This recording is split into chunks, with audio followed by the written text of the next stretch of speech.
Muy buenas tardes, les doy la más cordial bienvenida a la sesión mensual de la Asociación de Enfermería en Urgencias, Trauma y Desastres, AC. Es importante mencionarles que tenemos una oferta académica bastante amplia para este 2023, dentro de los cuales se encuentra el diplomado de Enfermería Perioperatoria con enfoque en seguridad del paciente, el cual todavía tenemos inscripciones abiertas e inicia este 4 de marzo del 2023 con una modalidad en línea. Un valor curricular de 280 horas. En segundo lugar, tenemos el diplomado que seguramente ustedes conocen, que es Enfermería en Urgencias y Emergencias. Este es una modalidad mixta que incluye los talleres de PLS y ACLS por la AJA, iniciando el 6 de mayo del 2023 y teniendo un valor curricular de 280 horas. Y para finalizar, tenemos el diplomado en manejo en heridas y estómagos, siendo su profesor titular, y espero verlos ahí. Inicia el 3 de junio. Es una modalidad en línea y teniendo un valor curricular de 200 horas. Toda la información la encontrarán en nuestras redes sociales. Continuando con el orden del día, les presento el tema de la sesión mensual, el cual lleva como nombre Medición de la presión venosa central y el cuidado de enfermería por nuestro ponente, el licenciado Miguel Ángel Saavedra Herrera. El licenciado en enfermería por la Escuela Militar de Oficiales de Sanidad, especialista en urgencias médicas y medicina crítica por la Escuela Militar de Graduados de Sanidad, instructor de medicina táctica, instructor de ambulancias aéreas, jefe de la UCI del Hospital Militar de Puebla, así como profesor del diplomado de enfermería de urgencias de esta misma asociación. No me queda más que agradecer al licenciado Saavedra y a todos ustedes por tomarse el tiempo en esa sesión y con este tema tan importante. Les cedo los controles y muchísimas gracias. El día de hoy, pues bueno, vamos a hablar de lo que es la medición de la presión venosa central, cuál es su significado, para qué la vamos a necesitar, cuál es el uso en la unidad de cuidados críticos y realmente cuál es su funcionalidad de la presión venosa central y obviamente para el cuidado enfermero, que es lo que nosotros tenemos que tener presentes.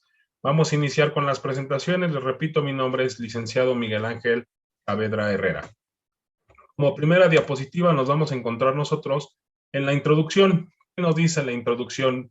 La presión venosa central realmente es la forma en la cual nosotros en la unidad de cuidados intensivos o el personal especialista en la atención del adulto crítico, vamos a tener un monitoreo hemodinámico invasivo que rutinariamente se realiza en los servicios de la UCI, de la UCIN, de los cuidados intensivos, y por esto será necesario entender toda la fisiología involucrada durante este proceso, en las alteraciones que pueden monitorizarse mediante los valores absolutos y, lo más importante, la interpretación de la curva de presión venosa central. Como aquí en la introducción nos los dice, pues nosotros vamos a tener el monitoreo hemodinámico y vamos a entender toda la fisiología, para ver todo lo relacionado a la cuestión hemodinámica de nuestro paciente. ¿En qué se va a basar? Bueno, en esto pues también nosotros nos vamos a apoyar mucho en la cuestión de los estudios de gabinete, los estudios de laboratorio, en particularmente el caso de las gasometrías arteriales, para nosotros determinar qué tipo de terapia intravenosa o qué tipo de soluciones vamos a emplear con nuestro paciente. Aquí en la foto, como se puede apreciar, pues bueno, nosotros tenemos unos accesos, o los accesos principalmente empleados para la colocación del monitoreo de la presión venosa central. ¿Sí? Entre estos, pues bueno, podemos contar con la vena yugular, con la vena subclavia. Lo importante de la presión venosa central es que sea monitorizada en la vena cava superior. En la siguiente diapositiva, pues bueno, nosotros nos vamos a encontrar con la definición. Hay varias definiciones, entre las cuales las más importantes dice que consiste en hacer una medición de la presión que existe en la unión de la vena cava superior y la aurícula derecha de nuestro paciente. En esa misma vez, va a reflejar el balance entre el volumen intravascular y capacitancia venosa y función ventricular del corazón de nuestro paciente. ¿Sí? Entonces, estas definiciones pues son muy resumidas, pero realmente son importantes para nosotros saber es la presión venosa central. A su vez, la presión venosa central o presión intravascular existe en la aurícula derecha del corazón o en la vena cava. Se va a utilizar para valorar el estado funcional del corazón, de la hemodinamia y también la cuestión hidroelectrolítica de nuestros pacientes. Esto se va a relacionar con el retorno sanguíneo y la capacidad de bombeo que tiene el ventrículo derecho al estimar la cantidad de volumen con la que cuenta nuestro corazón y el estado o el equilibrio hidroelectrolítico, como se los había mencionado, mediante los valores de la gasometría arterial. La presión venosa central, pues bueno, tomando el tema, para realizar la toma de la presión venosa central, será necesario canalizar a nuestros pacientes, en este caso, los que tengan las habilidades de colocar un catéter venoso central subclavio yugular, pues bueno, personal de enfermería, aclaro este punto, los que tengan esas habilidades o esa capacidad o ese adiestramiento, pues lo van a poder realizar. Muchas veces decimos nosotros, ok, el catéter venoso central en la vena subclavio yugular interna, pues es exclusivo del personal médico.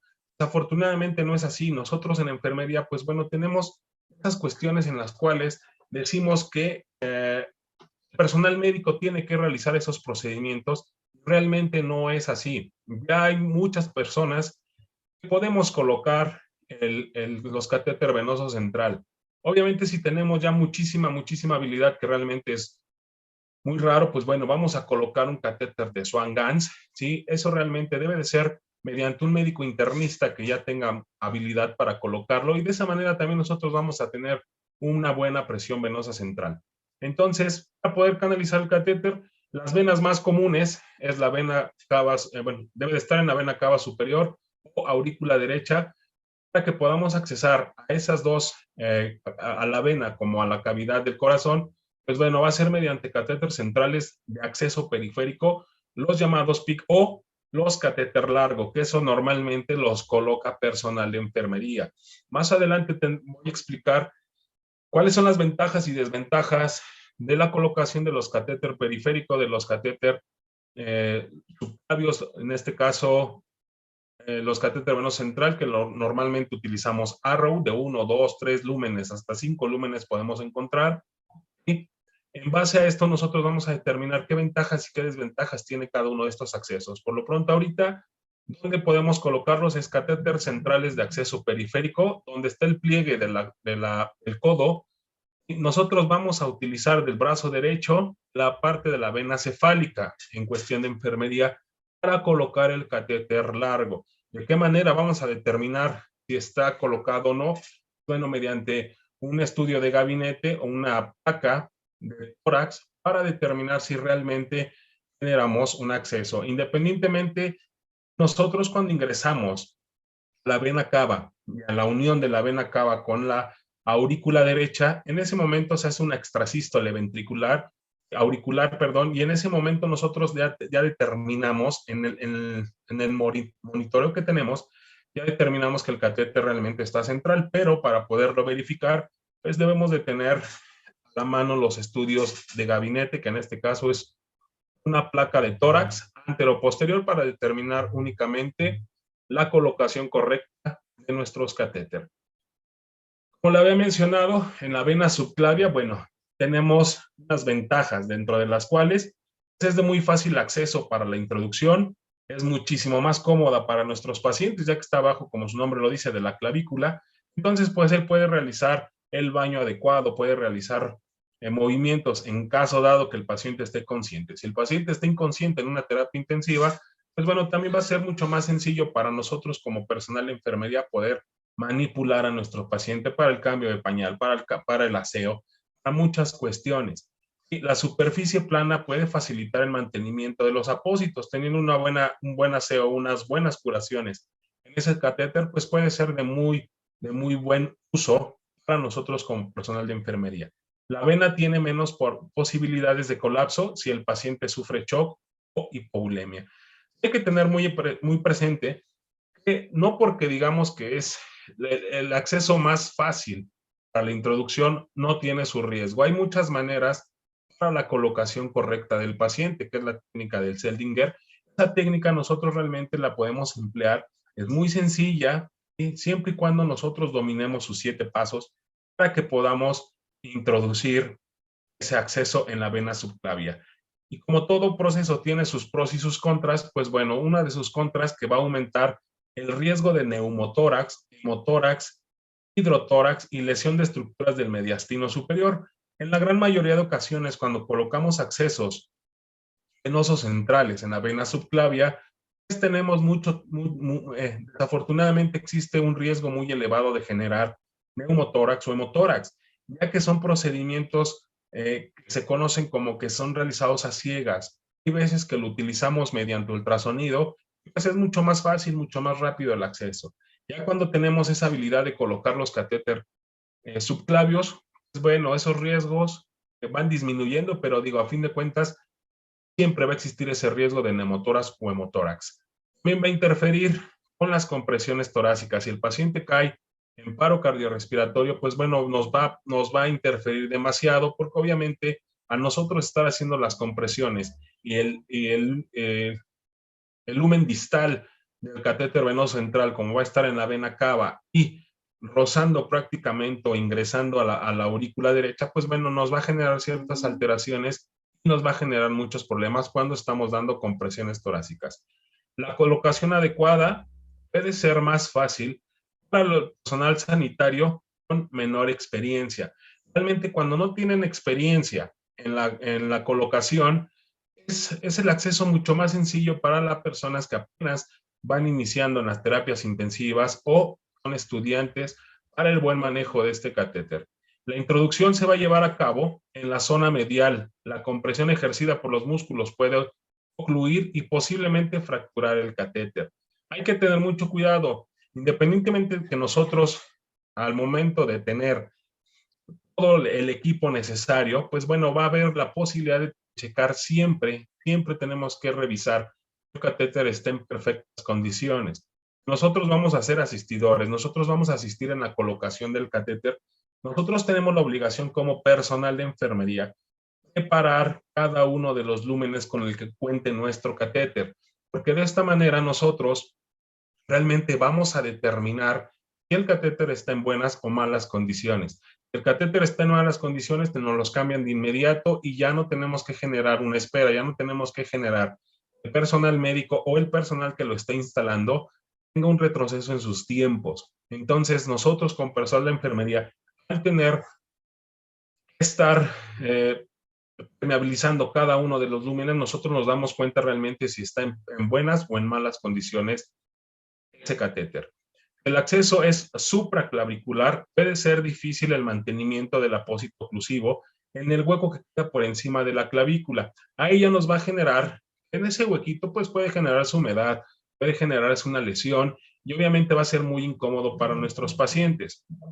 Puede ser difícil de control de cualquier hemorragias mediante una compresión.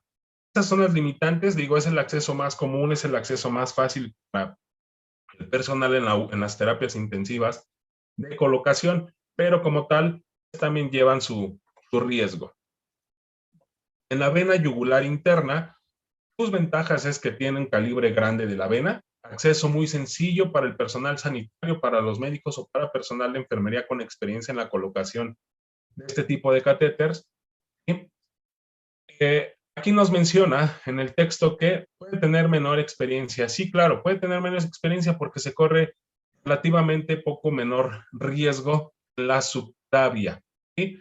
¿Por qué? Porque nosotros palpamos el pulso yugular y a 1 pulgada hacia la parte anterior del cuello o hacia el esternocleidomastoideo, y en la parte donde se encuentra el triángulo que une la clavícula con el esternocleidomastoideo. En ese momento nosotros 1 pulgada hacia arriba tenemos que hacer la punción. Va a ser un acceso sumamente muy sencillo para poder colocar el catéter venoso en la vena yugular interna. ¿De acuerdo? La vena ofrece varias zonas potenciales de acceso, un trayecto más recto hasta la vena cava superior en comparación con el acceso yugular externo, lo que reduce el riesgo de colocación anómala.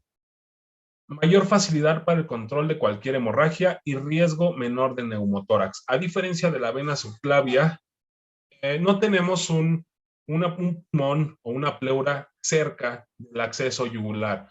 Si nosotros hacemos la correcta técnica del Seldinger en la vena yugular, cuando tenemos el triángulo que une la clavícula con el esternocleidomastoideo, nosotros va a ser muy sencillo.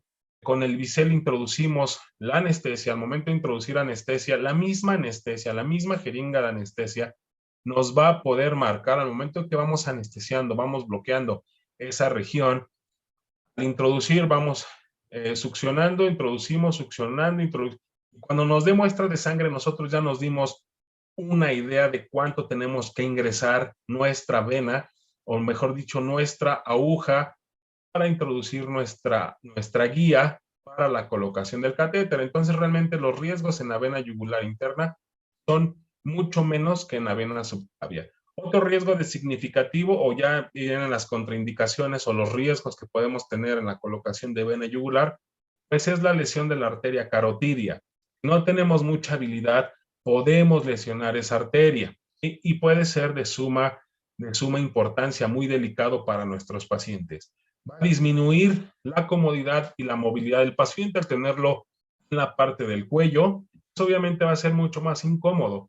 En el caso de las mujeres, pues bueno, van a tener el cabello. Los hombres normalmente tenemos el cabello corto, pero las mujeres al tenerlo largo, pues bueno, va a ser sumamente incómodo tenerlo porque vamos a tener que colocar apósitos transparentes y esos apósitos transparentes realmente nos van a generar que se puedan adherir hacia el cabello, va a generar infección y va a ser muy incómodo hacia el personal que tenga el cabello largo. Y entonces, ese podría ser una de las contraindicaciones para poder colocar, o una de las consecuencias que no son muy favorables hacia los pacientes. La vena se puede colapsar si el paciente presenta hipoulemia. Hay un choque, por ejemplo, un neumotórax a tensión, pues bueno, va a haber regurgitación de la vena yugular y esto también nos puede generar que nuestro catéter pues deje de ser funcional y lo tenemos que retirar y volverlo a colocar.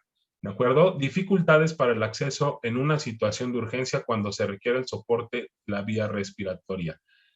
Si nosotros necesitamos intubar a nuestro paciente porque nos llega a la sala de choque o la sala de estabilización o como la llamen en sus instituciones, y hay necesidad, no encontramos un acceso y se encuentra una persona, yo he puesto catéter yugulares y yo lo sé poner y tengo una muy buena técnica, adelante, colócalo. Pero si el paciente colapsa en su cuestión respiratoria, ya se nos va a hacer, ya va a ser muy difícil para nosotros también como personal respondiente o como personal médico poder ayudar a su paciente y generarle un acceso de vía respiratoria permeable. Entonces, esa también podría ser otro factor que nos podría delimitar el acceso yugular. La dificultad para el mantenimiento de un apósito oclusivo en el cuello, como se los había mencionado en el caso de las mujeres, el cabello largo pues nos puede limitar. Al momento de que se hace aseo de nuestro paciente, si el paciente está consciente, pues obviamente nosotros tenemos que cubrir realmente las partes laterales, la parte superior y tratar la parte inferior de que fluya cualquier tipo de líquido, porque si lo sellamos de una manera inadecuada, nos va a generar humedad, este catéter va a ser disfuncional y entonces nos puede generar una sepsis o, mejor dicho, lo vamos a tener que cambiar porque ya se infectó nuestro catéter. Puede estar contraindicada en pacientes con aumento de la presión intracraneal, como ya lo habíamos mencionado. Podemos correr el riesgo de generar una presión, ¿sí?, en las carotidias y eso nos va a generar una presión intracraneal y puede ser delicado hacia nuestros pacientes. De la misma manera tenemos la vena yugular externa, la superficie de la vena se puede visualizar y palpar fácilmente. Además de las desventajas señaladas anteriormente, es más difícil la colocación de la punta del catéter en la vena cava superior en comparación con yugular interno. Realmente, si nosotros queremos colocar un catéter venoso central yugular, puede ser por la vena yugular interna.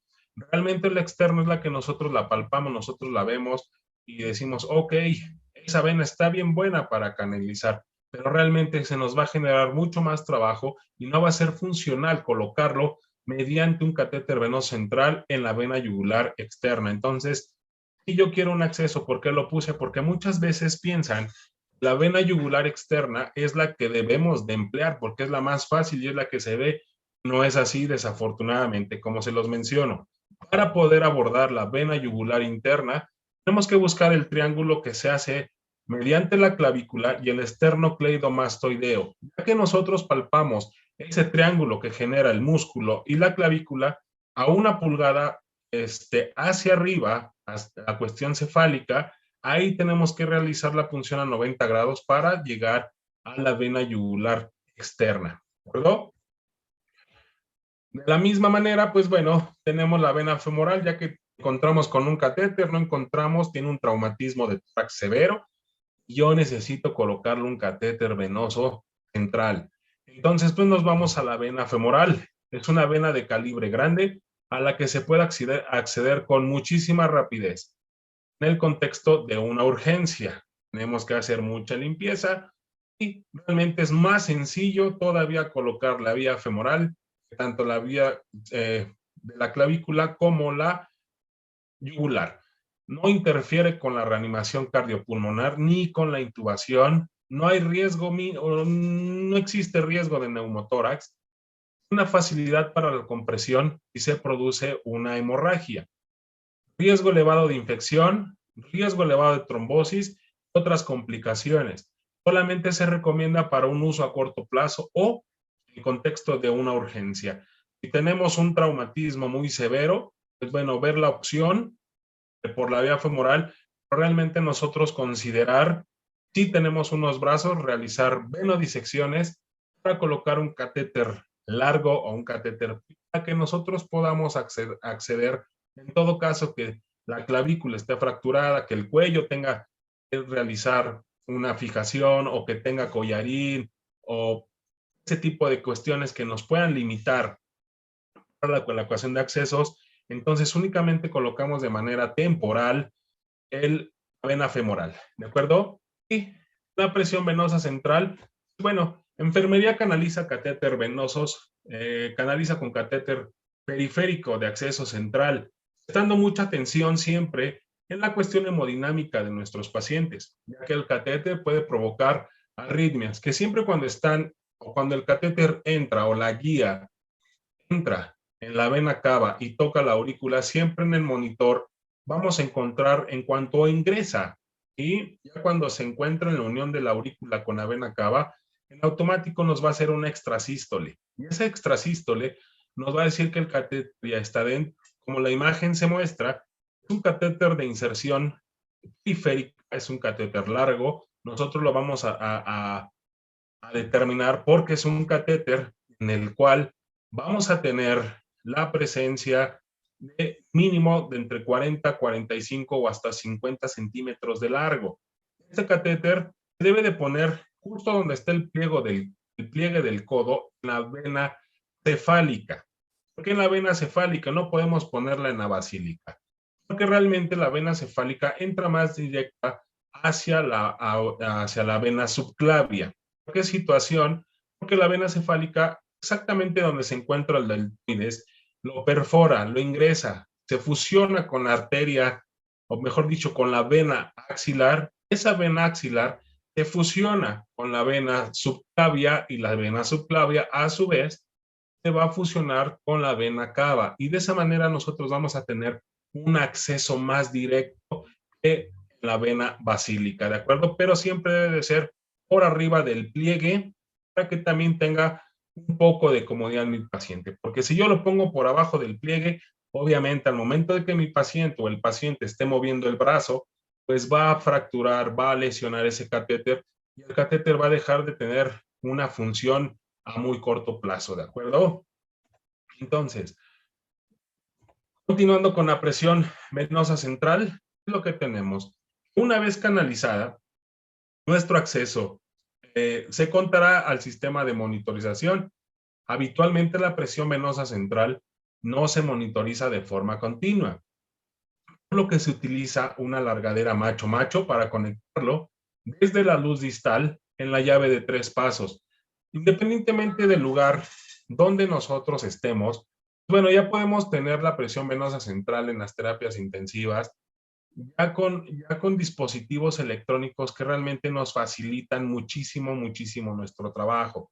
Anteriormente, pues bueno, tenemos nuestras reglas de presión venosa central, lo colocábamos a la altura del hemitórax, ya lo checábamos, estaba oscilando la burbuja y nosotros ya lo marcábamos. Ahorita realmente ya es mucho más sencillo cuando le ponemos los dispositivos electrónicos que más adelante van a venir, los vamos a explicar, que en este caso pues es el transductor de las presiones, que está utilizado para monitorizar la presión arterial invasiva, cerrando la salida hacia la arteria.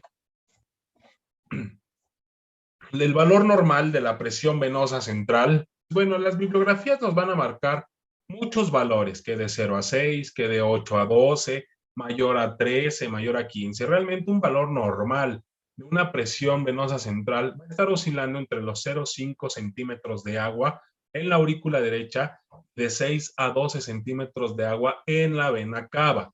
Son comúnmente recomendados para asegurar que nuestro paciente está normovolémico, ¿sí? Y tiene una adecuada perfusión tisular.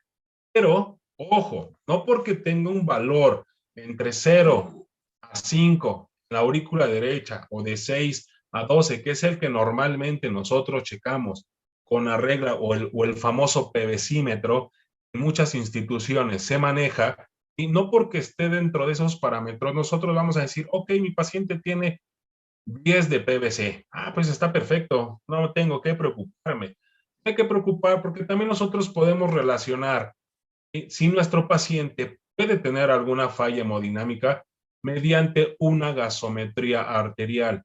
Ya cuando nosotros tenemos una gasometría arterial, entonces podemos decir el valor de entre 6 a 12 por la vena cava, nuestro paciente realmente está normovolímico. De lo contrario, si realmente tenemos que buscar esa alternativa, tomamos la gasometría, determinamos y en base a eso nosotros hacemos la corrección hídrica de nuestros pacientes. El valor que se debe recoger es el obtenido al final de la expiración en decúbito supino. Esto también nosotros cuando ya la tenemos monitorizado con el transductor, en ese momento nosotros nos va a dar unas ondas capnográficas que también vienen en las diapositivas adelante, en las cuales ahorita yo se las voy a identificar para sepamos mediante el transductor determinar realmente el valor de la PVC o dónde se encuentran los daños.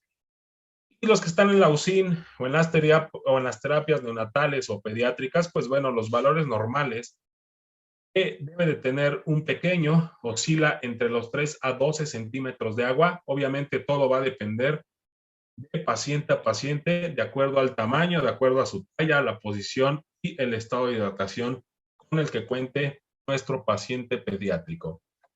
Continuando con los valores de la PVC, nos dice que si tenemos de 0 a 6, el paciente puede estar hipovolémico. Ok, pero profesor, ¿por qué usted me dice de 0 a 5 y de 6 a 12 mi paciente está normal?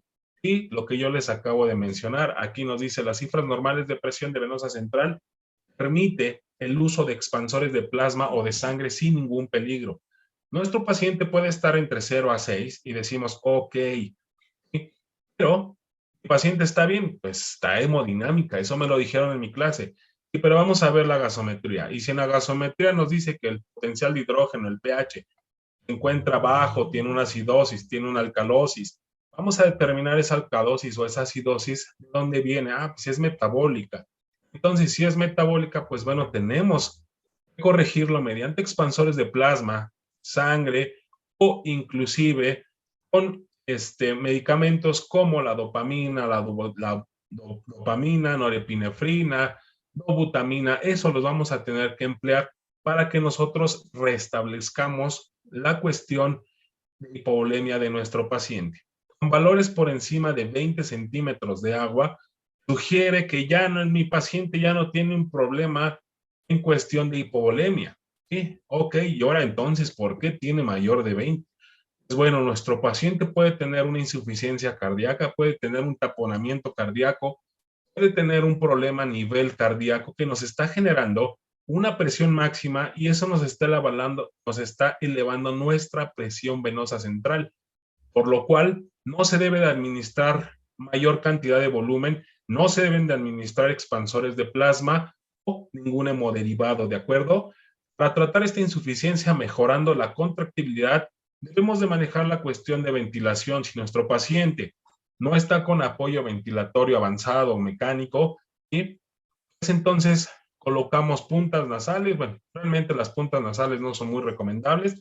Utilizamos mascarilla con reservorio para que nosotros podamos restituir el oxígeno. Si esto a su vez nuestro paciente empieza a sentir mejoría, pues bueno, ya mejoramos la cuestión de la ventilación.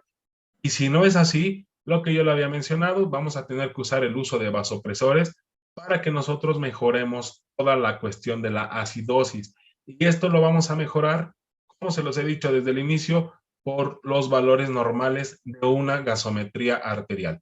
Esos valores gasométricos los debemos de tener muy presentes, que es el potencial de hidrógeno, el bicarbonato, el CO2 y el oxígeno, obviamente, que eso nos va a decir si tenemos pH. El pH va a estar entre 7.3 hasta 7.45 y el CO2 va a estar de 35 hasta 45. El bicarbonato de sodio nos lo vamos a presentar entre 22 a 26. Ya dependiendo de esos parámetros, nosotros vamos a determinar si el paciente tiene una acidosis metabólica, una acidosis respiratoria, una alcalosis metabólica, una alcalosis respiratoria o en su caso una acidosis o alcalosis mixta. Ya en base a eso, la PBC sí nos va a ayudar a decirnos realmente qué es lo que tiene nuestro paciente, pero con estudios complementarios que son estudios de laboratorio, realmente a nosotros nos va a generar tener una mejor atención hacia nuestros pacientes. Continuando con el valor de la PBC, pues nos dice que valores entre 8 y 13 no se debería confiar el personal médico. Vuelvo a lo mismo. Independientemente, si tenemos un paciente en la unidad de cuidados intensivos, que normalmente nosotros decimos, nuestro paciente está estable, no hay ningún problema. Yo le muevo al ventilador, yo le muevo a sus líquidos, yo lo tengo tranquilo, le subo a la sedación, pues para que no me genere molestia. El paciente está estable, vemos la cuestión del monitor cardíaco y decimos, bueno, el trazo se encuentra correcto, no se ve alguna arritmia, no está bradicárdico, no está taquicárdico, pues bueno, está aparentemente bien. Mi paciente satura el 95%. Pero tenemos nuestra presión venosa central, nos marca 11, nos marca 12, nos marca 13. Decimos, bueno, pues nos marca 3, ligeramente elevado. No pasa absolutamente nada. Y de repente nos volteamos a ver hacia nuestra sonda vesical y se presenta un aumento en la presión arterial. Bueno, sube la presión arterial y decimos, pero si está bien, la PVC se encuentra en perfecto estado. Pero el gasto urinario también empieza a incrementarse. La presión venosa central de inmediato empieza a disminuir y la estabilización de nuestro paciente. Entonces, independientemente que nos encontremos con valores que aparentemente están normales, dentro de una terapia intensiva, nosotros realmente tenemos que emplear mucho la cuestión de los estudios de laboratorio para que en base a eso, ahora sí podamos decir que nuestro paciente está tranquilo, ¿de acuerdo? Dentro de esto, una mayor elevación de la presión venosa central con la persistencia de hipotensión arterial y disminución del gasto cardíaco nos va a indicar que nuestro paciente tiene una insuficiencia circulatoria que no es secundaria o que no es consecuencia de una hipovolemia, sino que si ya el gasto cardíaco empezó a disminuir y posteriormente empieza a generar una hipotensión, entonces el problema ya es cardíaco y es el momento adecuado en el cual nosotros tenemos que iniciar con nuestros cálculos de los vasopresores para que podamos estabilizar a nuestro paciente. En base a eso, pues la presión venosa central se va a estabilizar. Estuve comentando todo lo que es relacionado a la curva de presión. Esa curva de presión venosa central, nosotros la vamos a marcar porque nos va a reflejar el balance entre el volumen intravascular, la capacidad venosa y la función ventricular derecha. Perdón. Es idealmente medida en la unión de la vena cava y la aurícula derecha, por medio de un catéter venoso central o mediante un catéter de Swan-Ganz. ¿Sí? Esta realmente la vamos a determinar de esta manera. Nosotros vamos a ver nuestra monitorización Ya que nosotros vemos la presión venosa central, nos dice que tenemos la letra A, C, X, B, Y y A. Dentro de la A, nosotros vamos a presentar la diástole. Representa la contracción de la aurícula y apertura de la válvula tricúspide. Nosotros tenemos una deficiencia en esa onda, ¿sí? Vamos a determinar que nuestro paciente va a tener una posible complicación en la contracción de la aurícula y a su vez la válvula tricúspide, pues bueno, no realiza su función adecuada. Dentro de la sístole ventricular tenemos la C, X y V. La X nos va a representar la relajación auricular con apertura de la válvula tricúspidea. ¿Sí? La onda V nos va a decir que ya se empieza a llenar o hay un llenado auricular con válvula tricúspide cerrada. Ya se ejerce esa para que se pueda expandir nuestro calzoncito, como lo ve la imagen, se llena para que otra vez en la onda Y se vuelva a abrir la válvula tricúspide con vaciamiento total de la aurícula derecha. Entonces la presión positiva y la presión negativa son las que nosotros vamos a encontrar en la curva de presión de la curva de presión venosa central, ¿de acuerdo? Correspondencia entre la onda de la presión venosa central y electrocardiograma. En la onda A se debe a la sístole. Ya realmente aquí ya está el concepto completo, ya no como tal la imagen, para que tengamos ya una idea más clara. La onda A se debe a la sístole, a la contracción de la aurícula derecha y tiene lugar 80 a 100 milisegundos después de la onda P en el electrocardiograma. El descenso X es la parte descendiente de la onda A, que es la contracción, ¿sí? O la sístole, y refleja la relajación de la aurícula derecha. La onda C aparece con el cierre de la válvula tricúspidea, la contracción ventricular, isovolumétrica, fuerza de protrusión de la válvula tricúspide y dirección ascendente hacia la aurícula derecha. La onda C sigue el complejo QRS en el electrocardiograma. Entonces, aquí ya si nosotros comparamos la curva, la presión venosa con un electrocardiograma, pues bueno, nos va diciendo que tanto las ondas como se muestran en la imagen anterior y ya nos va a determinar realmente mediante el electrocardiograma si nuestros pacientes pueden tener un problema a nivel cardíaco. O vamos a decir, ok, la presión venosa central pues únicamente me dice los valores de 0 a 12. ¿Sí? Pero si nosotros también no lo correlacionamos con la cuestión del electrocardiograma, con estudios de gabinete o con estudios de laboratorio, mediante la gasometría arterial, si realmente no nos va a dar un parámetro exacto la presión venosa central. Entonces sí nos tenemos que apoyar mucho en ese tipo de estudios. La onda V aparece a medida que la aurícula derecha se sigue llenando, ¿sí? De sangre frente a la válvula tricúspide. La válvula tricúspide se va a encontrar cerrada y al estar cerrada se va a empezar a llenar la aurícula derecha. En la parte final de la sístole ventricular, la onda V se correlaciona con el pico de la onda T en el electrocardiograma. El descenso Y es la parte descendente de la onda V, aparece cuando la válvula tricúspide se abre.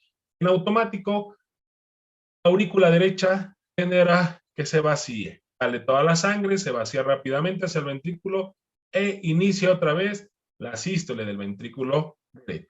¿De acuerdo? El punto G coincide con las partes media y final del complejo QRS en el electrocardiograma, aparentemente inmediata antes del cierre de la válvula tricúspide.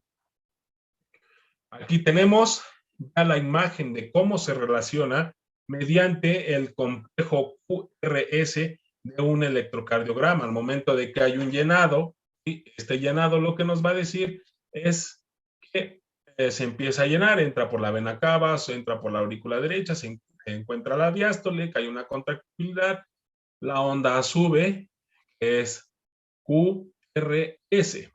¿Sí? Entonces, la onda capnográfica, si nosotros tenemos ya nuestro transductor nos los va a decir mediante el monitoreo cardíaco que nosotros tengamos a nuestro paciente y en base a eso determinar si el paciente tiene un problema en cuestión hipovolémica o un problema cardíaco.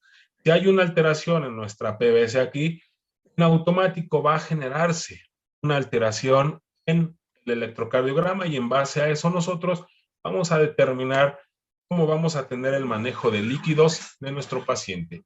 La presión venosa central con un transductor. Bueno, para que nosotros podamos realizar el cálculo de la presión venosa central mediante un transductor, bueno, son cuestiones muy básicas que nosotros, como personal sanitario, como personal médico, como personal de enfermería, debemos realizar. ¿Sí? Que es lo básico, realice la higiene de sus manos. Vamos a colocar a nuestro paciente en decúbito supino. ¿Está consciente nuestro paciente? Le vamos a explicar. Si no está consciente nuestro paciente, está con apoyo mecánico y está sedado, aún así, no sean crueles. Hay que explicarles el procedimiento. Ellos están sedados, pero aún así no son seres que no sienten, sienten y nosotros tenemos que tener esa empatía siempre con nuestros pacientes, de decirle, ok, te vamos a realizar este procedimiento, échanos la mano, ayúdanos, como ustedes quieran hablarle a nuestro paciente, pero sí tenemos que explicarle el procedimiento aunque nuestro paciente esté sedado. Esa parte no hay que perderla jamás, ¿de acuerdo? Si el paciente no puede tolerar la posición en decúbito o supino, pues bueno, vamos a comprobar que todas las lecturas de la PVC se toman con el paciente en la misma posición. ¿Para qué? Ok, mi paciente no puede estar totalmente. Entregamos en nuestra hoja de enfermería y decimos, el paciente no tolera posición de cúbito supino, entonces lo puse semifowler para que tengamos en contra, bueno, para que tenemos en conciencia cada turno, que cada que tomemos esa presión venosa central sea en la misma posición, porque si la tomamos en una posición distinta, pues obviamente va a generar variaciones. Como personal de enfermería es muy importante que lo plasmemos en la hoja de registros clínicos, porque en base a esa hoja de registros clínicos, el personal médico va a decir, ok, ¿y por qué no lo pusiste así? Bueno, porque no lo tolera mi paciente, entonces lo pusimos de esta manera para que todas las tomas que usted tenga sean en la misma posición y en base a eso, pues ya determinamos el manejo a seguir. Localice el eje eostático de la intersección entre la línea media axilar y el cuarto espacio intercostal. Si se está realizando la perfusión de esta solución intravenosa a través de la vía de monitorización de la PVC, interrúmpala. Ahorita vamos a ver la ilustración. Temporalmente y lave la cánula para evitar otro tipo de artefactos u otro tipo de cosas que no deben de estar en el transductor de nuestra línea de presión venosa central. Hay que cerrar la llave de 3 vías o la llave de 3 pasos, como la mencionen ustedes, en dirección al paciente. Damos la tapa del puerto de 3 vías para abrir el sistema de aire. Vamos a presionar el botón 0, que es el del monitor, y busca una señal en la pantalla que nos indique que el equilibrio se ha realizado. Ya cuando tenemos el transductor, pues es mucho más fácil colocarlo.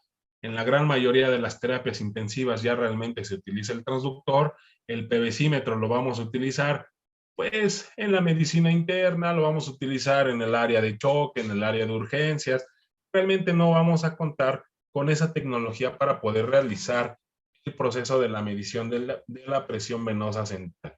Vamos a colocar la tapa de la llave de 3 pasos y la vamos a girar hacia enfrente, observando que la onda de la presión venosa central documente la lectura y la posición de nuestro paciente.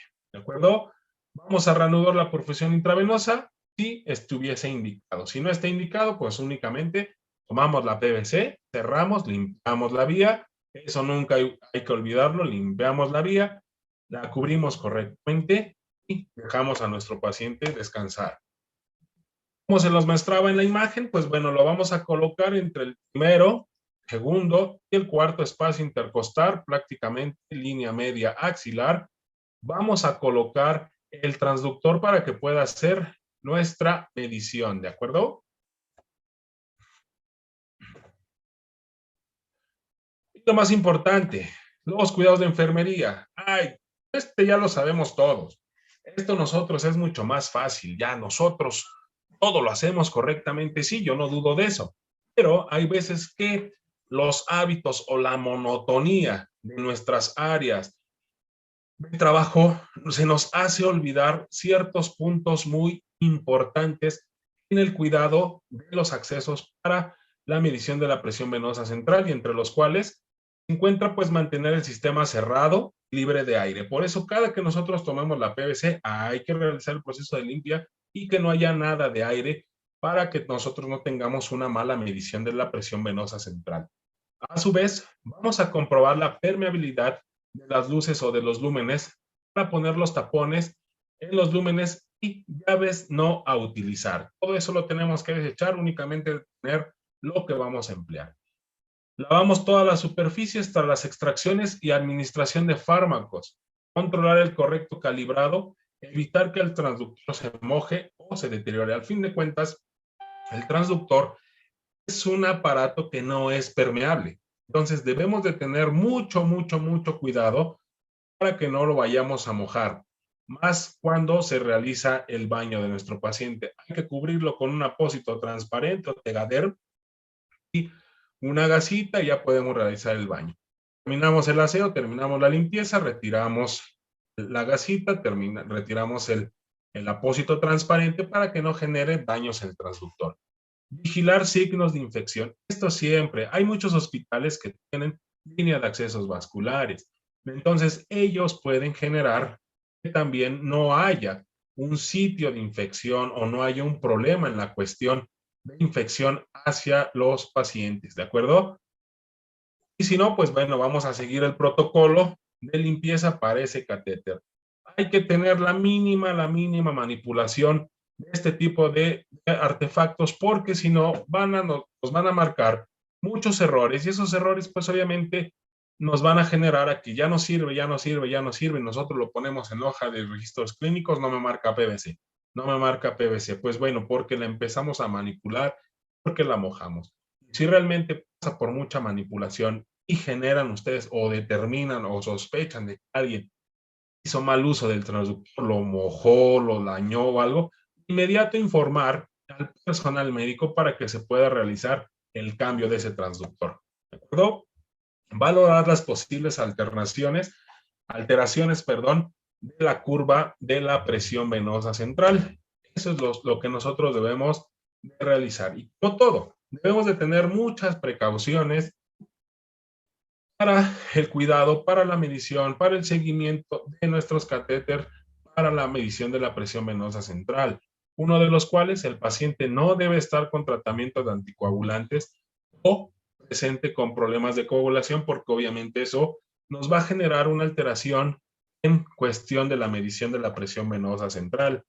A su vez, tener buena técnica de asepsia y antisepsia durante la inserción, la toma y así como el proceso de todas las curaciones que nosotros vamos a realizar. En decúbito dorsal, el paciente durante la toma de la PVC, obviamente si no puede estar en decúbito dorsal, pues bueno, en una posición en la cual nosotros tenemos que informar día a día o pasarla o colocarla en hoja de registros clínicos el personal matutino, que realmente es el que abre las hojas de la unidad de cuidados intensivos. Realmente, independientemente la institución que sea, la hoja de registros clínicos únicamente debe de ser diaria, ¿sí? A diferencia de las hojas de registros clínicos de piso, de medicina interna, del hospital donde se encuentran ustedes, que puede cubrir hasta 2 días de tratamiento, 2 días de seguimiento. En la UCI o en las unidades de cuidados intensivos normalmente es hoja por los 3 turnos u hoja por día. En base a eso nosotros ponemos, ok, el paciente no está en decúbito totalmente, entonces lo puse en semifowler o lo puse a 30 grados o lo puse a 25 grados, favor de tomar la siguiente PVC de la misma manera, ¿de acuerdo? Verificar la correcta colocación del catéter mediante placa de tórax, independientemente que ya hayamos tomado una placa. Momento de manipular a nuestros pacientes, desafortunadamente si está mal fijado el catéter, puede generar algún tipo de movimiento, alguna manipulación. A veces entran los pacientes de visita, jalan, manipulan o están ahí de curiosos, y esa curiosidad nos hace que el catéter salga del lugar donde debe de estar. Entonces realmente tomar placas de control, digo, no diario, sí, pero cada tercer día o dependiendo del personal médico lo que termine, pero sí sería conveniente siempre checar que el catéter esté perfectamente. Si al día de recibir el paciente nosotros notamos algún tipo de variación en la colocación del catéter, de inmediato se informa para que venga personal de rayos X, vea realmente si el catéter fue manipulado, si el catéter fue movido, o si el catéter ya no está adecuadamente colocado. Entonces, eso sí tenemos que verificar diario. ¿Se va a presentar oscilación en el pulso? Pues bueno, si hay oscilación, entonces quiere decir que el catéter está mal colocado. Si hay mucha oscilación, el catéter ya es disfuncional, hay que ser retirado y hay que tener que reemplazarlo, ¿de acuerdo? Entonces sí tener mucho cuidado en ese tipo de oscilaciones. Bueno, esto es a grandes rasgos lo que es la presión venosa central. Y muchas gracias por la atención. Si tienen dudas, con mucho gusto se las aclaramos. Pasen excelente día.